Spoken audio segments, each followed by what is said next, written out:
Brought to you by NBC bearing, भारताची पहिली bearing उत्पादक। करमाळ्यात नगरपालिका निवडणुकीसाठी तिसऱ्या दिवशीही शून्य अर्ज, अधिकृत उमेदवारी मिळाली नसल्याने उमेदवारांनी अर्ज भरले नसल्याची शक्यता। यंदा करमाळ्यामध्ये भाजप, शिवसेना, ठाकरे पक्ष आणि सावंत गटामध्ये तिरंगी लढत होण्याची शक्यता। राज्यातील महायुतीचा पहिला उमेदवारी अर्ज खेड निवडणूक अधिकाऱ्यांकडे दाखल। माधवी बुटालांचा नगराध्यक्षपदासाठी उमेदवारी अर्ज दाखल करत असताना योगेश कदम आणि महायुतीचे पदाधिकारी राहिले उपस्थित। परळी नगर परिषदेसाठी 3 दिवसांमध्ये 1 नगराध्यक्ष आणि 2 नगरसेवकांचे अर्ज दाखल। परळीमध्ये 34 नगरसेवक, 1 नगराध्यक्ष पदासाठी निवडणूक होणार। उमेदवारांना 17 नोव्हेंबरच्या दुपारी 3 वाजेपर्यंत अर्ज दाखल करता येणार। रत्नागिरीच्या राजापूरमध्ये अपक्षाचा नगराध्यक्षपदासाठी पहिला उमेदवारी अर्ज। ज्योती खटावकर यांचा हिंदू महासभा म्हणून उमेदवारी अर्ज दाखल। येत्या 2 दिवसांमध्ये उमेदवारांची नावं होणार जाहीर। अमरावतीमधील दर्यापूर नगरपालिकेमध्ये जावांमध्ये लढत होण्याची शक्यता। नगराध्यक्षपदासाठी भाजपकडून नलिनी भारसाकडे तर काँग्रेसकडून मंदाकिनी सुधाकर भारसाकडे रिंगणात उतरण्याची शक्यता। यवतमाळमधील पुसद नगरपालिका निवडणूक संयुक्तपणे लढणार। नगराध्यक्षपदाचा उमेदवार काँग्रेसचा राहणार। पवारांच्या राष्ट्रवादीचे सरचिटणीस शरद मैन यांची ही घोषणा। नांदेडमधील 13 नगरपालिकेच्या निवडणुकीसाठी काँग्रेस आणि वंचित बहुजन आघाडी एकत्र। नगरपालिका निवडणुकीपूर्वी नांदेडमध्ये नवीन राजकीय समीकरण जुळले। जागा वाटपाचा फॉर्म्युला 1-2 दिवसांमध्ये देऊन काँग्रेसचे खासदार रवींद्र चव्हाण यांची माहिती। रवी राणा यांच्या कार्यकर्त्यांकडून स्वबळावर निवडणूक लढणार असल्याचं पोस्टर व्हायरल। भाजपसोबत युतीसाठी विरोध असल्यानं रवी राणा यांच्या पक्षानं स्वबळाचा नारा दिल्याची चर्चा। साताऱ्यात कराडच्या नगराध्यक्षपदावरती महायुतीचे भाजपने दावा करणं योग्य। सिटिंग नगराध्यक्ष भाजपचा असल्यानं कराडमध्ये भाजपचा दावा योग्य। आमदार अतुल भोसले यांचं हे वक्तव्य।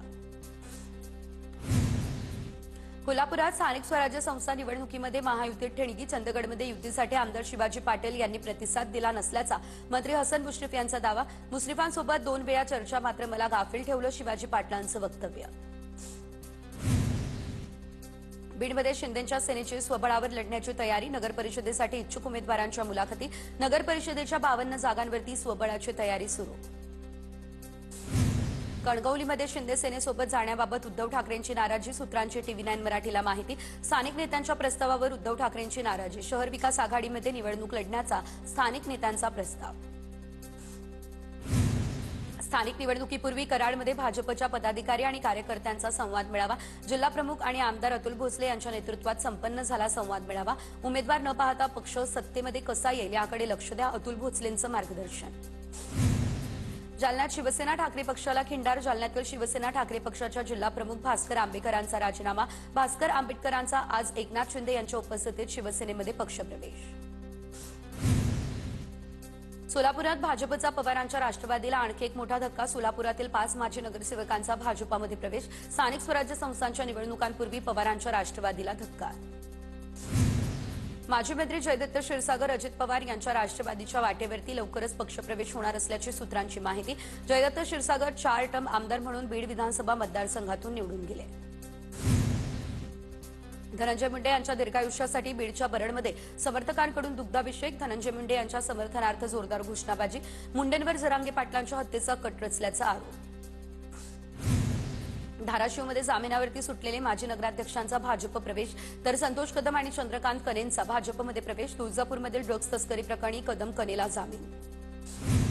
भ्रष्टाचारी घोटाळेबाजांचा भाजपमध्ये प्रवेश। तुळजापूर ड्रग्ज प्रकरणामध्ये माजी नगराध्यक्षांच्या भाजप प्रवेशावरून खासदार ओमराजे निंबाळकरांची ही सडकून टीका। प्रकरणाची चौकशी करण्याची मागणी। खेड तालुक्यातील शिवसेना नेते अक्षय जाधव यांचे बंधू आकाश जाधव यांचा दादांच्या राष्ट्रवादीमध्ये प्रवेश। साकळ नगर परिषद निवडणुकीमध्ये अक्षय जाधव यांची भूमिका महत्वाची। आता अक्षय जाधव राष्ट्रवादीमध्ये जाणार का याचीच रंगलीय चर्चा। मुख्यमंत्री देवेंद्र फडणवीस यांची लोहगड किल्ल्यास भेट। परिसराची पाहणी करत ग्रामस्थांसमवेत किल्ल्याच्या विकासाबाबत चर्चा। लोहगड किल्ल्याचा युनेस्कोच्या जागतिक वारसा स्थळांमध्ये नुकताच समावेश। मुख्यमंत्री फडणवीस उद्या नाशिकच्या दौऱ्यावर। नाशिकमध्ये 5,657 कोटी रुपयांच्या कामांचं होणार भूमिपूजन। शहरातील रस्ते पुलसह रिंग रोडच्या कामांचं उद्घाटन होणार। मुख्यमंत्र्यांच्या दौऱ्याची जय्यत तयारी सुरू। कणकवलीमध्ये शिंदे सेनेसोबत जाण्याबाबत उद्धव ठाकरेंची नाराजी, सूत्रांची TV9 मराठीला माहिती. स्थानिक नेत्यांच्या प्रस्तावावर उद्धव ठाकरे यांची नाराजी. शहर विकास आघाडीमध्ये निवडणूक लढण्याचा स्थानिक नेत्यांचा प्रस्ताव. नाशिकमध्ये मालेगावकरांनी चंद्रशेखर बावनकुळे आणि गिरीश महाजन यांची घेतली भेट. प्रलंबित सत्ता प्रकारामध्ये बदल होण्याचीही दाट शक्यता. छत्रपती संभाजीनगर ते पुणे महामार्गाचा मॅप प्रसिद्ध होण्याआधीच व्हायरल. नकाशा जाहीर होण्याआधीच धनतांडग्यांच्या हाती. परिसरातल्या जमीन खरेदी करण्यासाठी व्यावसायिकांची लगबग. केवळ 3 विभागांकडे असलेला मॅप व्हायरल कसा, हा सवाल उपस्थित. पुण्यातील पुरंदर विमानतळाबाबत राज्य शासनाला जिल्हा प्रशासनानं पाठवला अहवाल. महिनाअखेरीस राज्य शासनाकडून जमिनींचा आणि बाधित गावांमधील घरांचा मोबदला ठरवला जाणार. पुण्याच्या खेडमध्ये एसटी महामंडळाविरोधात ठाकरेंची शिवसेना आक्रमक. ग्रामीण भागामध्ये एसटी बस वेळेवर न गेल्यानं आता महाविद्यालयातील विद्यार्थ्यांच्या शिक्षणावर झाला परिणाम. तर अतिरिक्त बसेस सुरू करण्याची होतीये मागणी. कोल्हापूरमधील दौलत सहकारी साखर कारखान्याचा वाद विकोपाला. दौलत कारखाना बंद ठेवण्याचा प्रशासनाचा निर्णय. कारखाना सुरू करण्यावरून भाजप आणि राष्ट्रवादीमध्ये धुसफूस. आमदार शिवाजी पाटलांनी मुख्यमंत्री फडणवीसांची घेतली भेट. अवैध वाळू वाहतूक करणाऱ्या टिप्परची स्कूल बसला धडक. नांदेडच्या मुदखेड या शहराजवळची ही घटना. युनिव्हर्सल पब्लिक स्कूल ज्युनियर कॉलेजचे 40 विद्यार्थी बचावले. टिप्परच्या धडकेत स्कूल बसच्या काचा फुटल्या. नागपूर शहरात पोलिसांची पुन्हा एकदा देह व्यापाराविरुद्ध मोठी कारवाई. निवासी व्यापाराच्या फ्लॅटचा देह व्यापारासाठी वापर केल्याचं उघड. पोलिसांकडून फ्लॅट 1 वर्षासाठी सील, तर एका महिलेची सुटका. बुलडाण्यात शेतीच्या वादातून नातेवाईकांमध्ये झाली हाणामारी. या हाणामारीमध्ये एकाचा मृत्यू तर 8 जण जखमी. 9 आरोपींना पोलिसांनी केली अटक.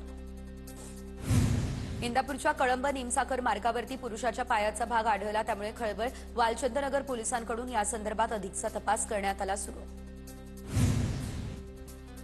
बुलडाण्याच्या जळगाव जामोद तालुक्यात दुचाकीचा भीषण अपघात. अपघातामध्ये 2घांचा मृत्यू. अपघातामध्ये 1 जण गंभीररित्या झाला जखमी. Brought to you by NBC bearing, भारताची पहिली बेअरिंग उत्पादक.